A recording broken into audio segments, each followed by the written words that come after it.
Mr. Chandrajit Banerjee, Director General, Confederation of Indian Industry, Mr. Sanjeev Puri, Chairman Advisory Council, CII ITC, Center for Excellence for Sustainable Development, distinguished delegates and friends from across the globe, Namaskar. Let me begin by congratulating the CII ITC Center for Sustainable Development on the remarkable milestone of hosting 20th edition of this prestigious summit and for completing 2 decades of its journey. The center has played a key role in sharing India's sustainable development journey and milestone globally and demonstrate how emerging economies can chart inclusive, responsible, and low-carbon growth pathways. I offer my heartfelt congratulations and deepest appreciation to everyone associated with this institute for their tireless dedication and transformative impact on India's sustainability landscape. I am pleased to see so many industry and thought leaders and sustainability experts here today to share their unique insights and diverse viewpoint on one of the most urgent topics of this decade: how to place sustainability at the heart of economic plans and development strategies.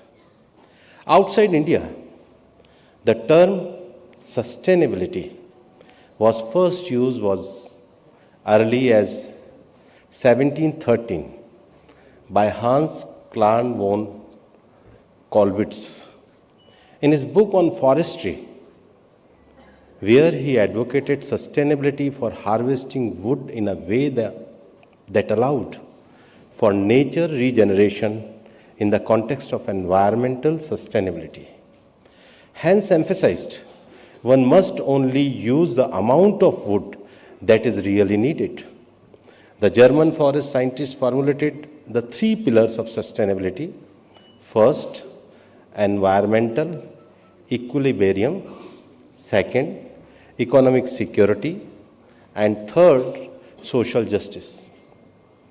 A more expansive meaning was given by Brundtland Commission in 1987. Sustainable development was defined as development that meets the need of the present without compromising the ability of future generations to meet their own needs. This definition of sustainable development found place in several multilateral forums and global discussions, national plans, and more recently in trade regulations. India's model of sustainability too has a development strategy based on balance between economy and ecology at its core. So why do we need to rethink the role of sustainability in long-term growth plans? Is there a reason to give sustainability more importance now? The answer is in front of you.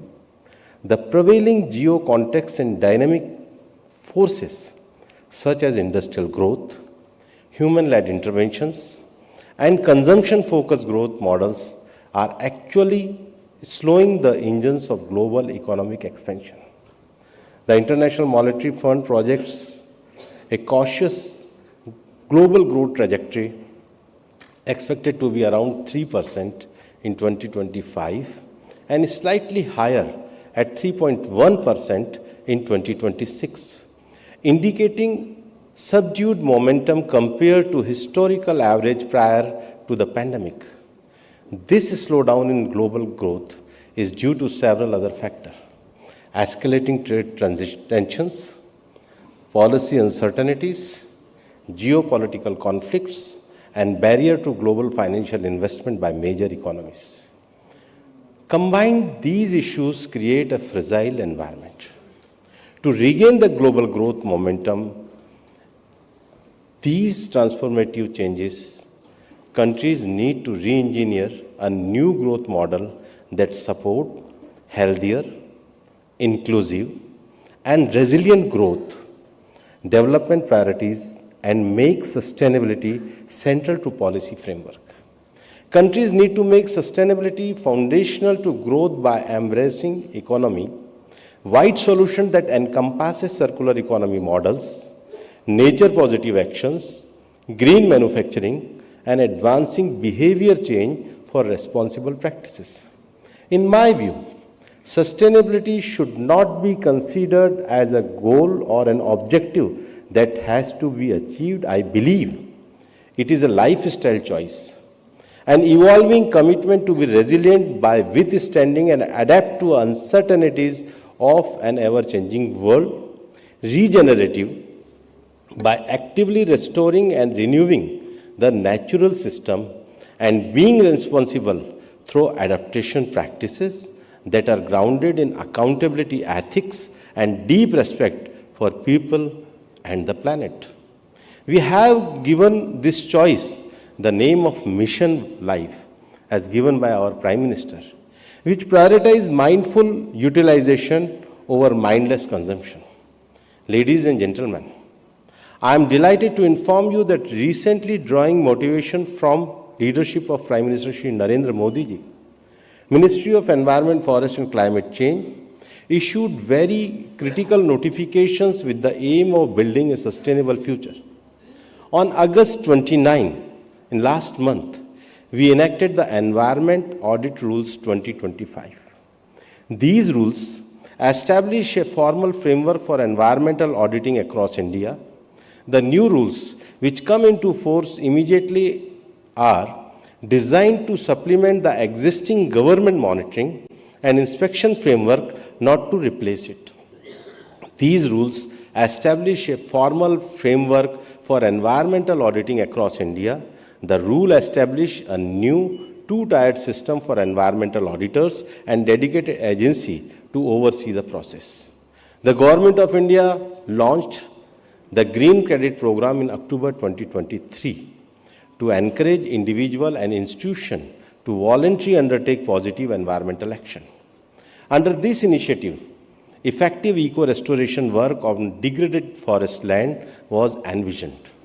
On 29th August 2025, the Ministry of Environment, Forest and Climate Change notified a revised methodology for the Green Credit Program, introducing innovative provisions such as direct participation by private entities, minimum restoration commitment, mobilizing private capital for climate action, and utilization of earned green credits.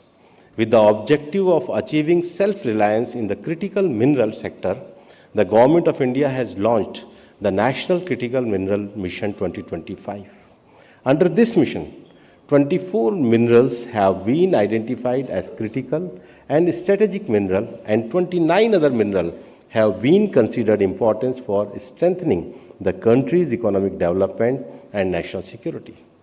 Taking cognizance of the provision of National Critical Mineral Mission 2025, the Ministry of Environment, Forest and Climate Change has notified certain amendments to the Forest Conservation and Augmentation Rules 2023 on August 31st to 2025 in order to simplify the approval process for mining of these minerals in forest areas for both public and private entities. These steps fuel India's march toward building a sustainable economy which is both poised toward ensuring a green future and global economic might. The world needs to look at India's model of growth. India is expected to lead the restoration of global growth as the fastest growing major economy at around 7% growth. In my view, India is the only country that has successfully adapted sustainable growth across the policy landscape through targeted scheme implementation, infrastructure investment, local commitment, and tangible achievement on multilateral commitments. A clear testament of India's sustainable development commitment is the significant progress it has made towards fulfilling NDCs under the Paris Agreement. Recent achievements include achieving ambitious climate target ahead of schedule, accelerated development of renewable energy capacity, promotion of corporate accountability through environmental, social, and governance indicators and advancement of innovative waste management practices leading to circular economy. India is one of the leading countries to establish a robust framework of expanded producer responsibility, EPR, ensuring disposal of end-of-life product in an environmentally sustainable manner. So how did India reach these outstanding milestone while will become the fastest growing major economy despite global uncertainties?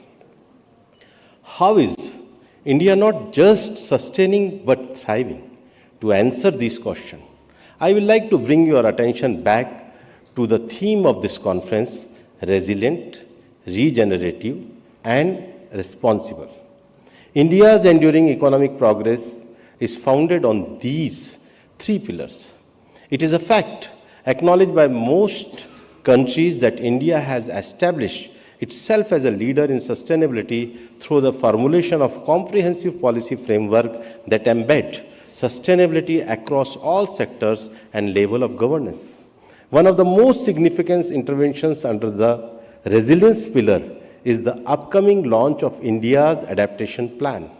Driven by science-led evidences and guided by grassroots realities, NAP will act as a blueprint for embedding adaptation into national development policies across sectors, ensuring a systematic and long-term approach. It will contribute to build resilience and reduce vulnerabilities to climate-related risks across regions.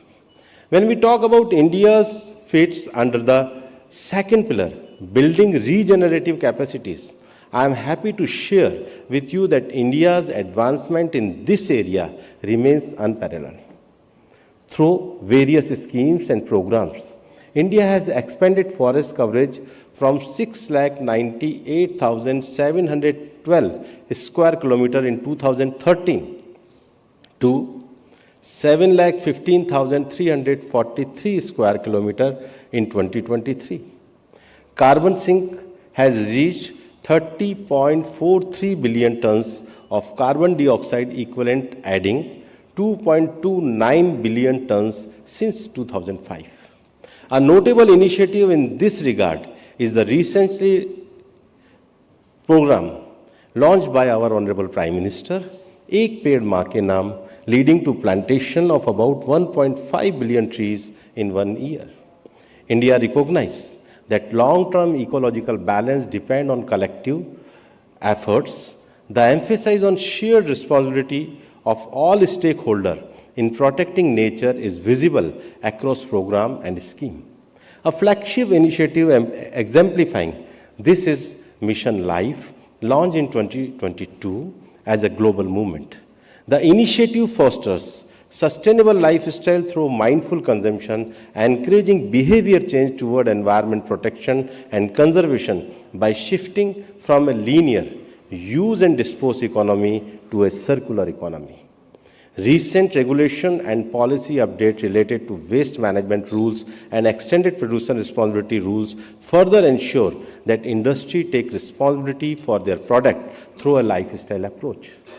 By instituting transparent and accountable mechanisms and by promoting responsible practices, India is making sustainability as ingrained ethic among, reinforcing its commitment for a resilient, low carbon, and sustainable future. Bring me back to the topic and discussion today regarding the counters of a sustainable world. To regain the momentum amidst this transformative change and to address emerging issues, countries need to restore confidence in their policies, bring in stability in bilateral relations, and most importantly, rely on sustainable policy frameworks to support healthier and more resilient growth. Countries around the world must challenge the conventional growth models, realign development priorities, and make sustainability central to policy frameworks. India's policy roadmap and growth model exemplifies how nations can harmonize economic growth with sustainability to cultivate resilient, low-carbon development pathways. This integrated approach provides valuable lessons for countries in the global south seeking sustainable, inclusive, and realistic growth models. Developed economies experiencing growth stagnation can undergo transformative recalibration of their development paradigms and shift focus to sustainability, social equity, and enduring resilience. But who will lead this global transformative movement? Industry and business is the heartbeat of any nation's growth narrative, powering economic vitality and catalyzing consciousness for mindful consumption, environmental guardianship, and social equity.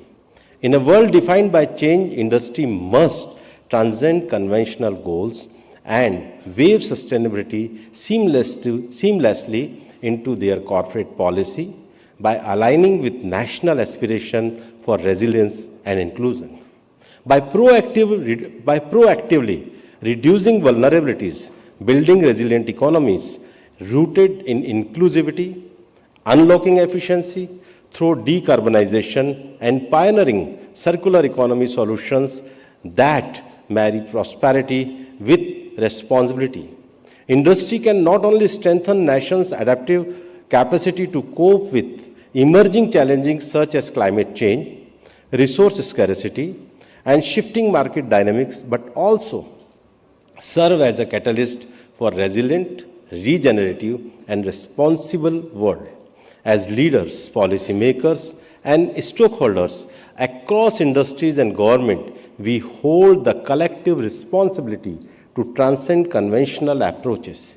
We must envision and implement sustainability framework that are holistic and forward-looking. Let us build frameworks that embed resilience in every decision, foster regeneration in every ecosystem, and uphold responsibility at every level of action.